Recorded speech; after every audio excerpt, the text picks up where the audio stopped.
नूतन plant प्रतिष्ठा निमंते जनशुणाणी। सुंदरगढ़ जिला कोयडा खनि अंचल डेंगुला पंचायत तेंतुलीडीही ग्राम messrs Prayan Odisha metallics private limited company वार्षिक 24 लाख मैट्रिक टन क्षमता विशिष्ट नूतन लौह पत्थर बेनिफिसिएशन प्लांट प्रतिष्ठा निमंते सर्वसाधारण जनशुणाणी अनुष्ठित हो जाइछे।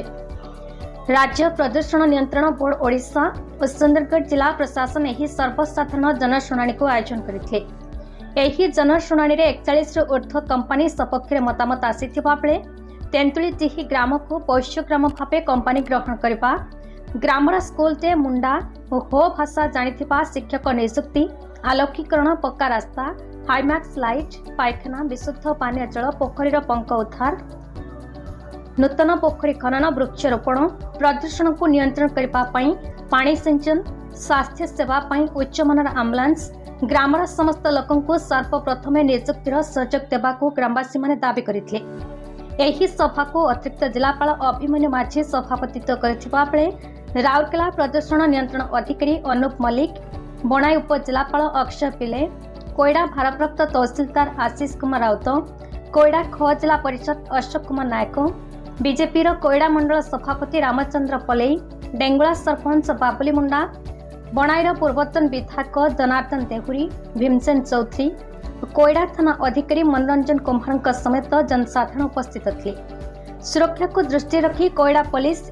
उपस्थित थिबा बेले कंपनी पक्षरु आरआर नायक, चंकथर बेहरा उपस्थित थे। एक्टिवली से पार्टिसिपेट करते से मतामत सुचिंतित मतामत से उपस्थापना करते माने परिवेश प्रति कौन प्रतिकूल प्रभाव पड़ पाए एवं ताकू केंद्र प्रतिकार करा जिवो एवं को पदक्षेप नेबे सेटा प्रोजेक्ट प्रोपोनेंट मध्य उपस्थापना करथिले एवं एथिरे लोकंकर पूर्ण मात्रा रे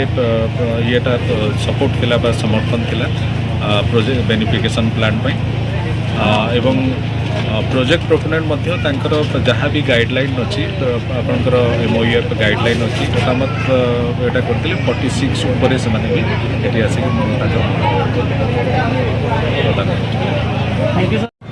आयरन और बेनिफिशिएशन करने जो प्रोजेक्ट थिला तापाई आज ये जो जनशुणाणी कार्यक्रम थिला एथिरे तेंतुलीडीही तथा आखपाख विभिन्न गाँव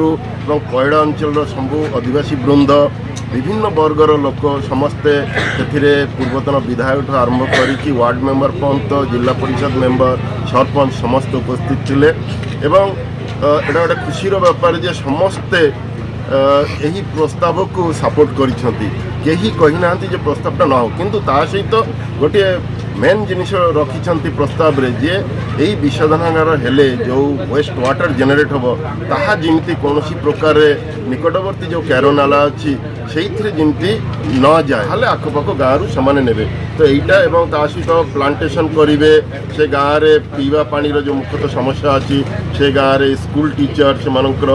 एवं गाँव रास्ता घाट उन्नतीकरण स्ट्रीट लाइट विभिन्न। सुंदरगढ़ जिला कोयडारू जयराम पात्रंकरी रिपोर्ट, भारत न्यूज।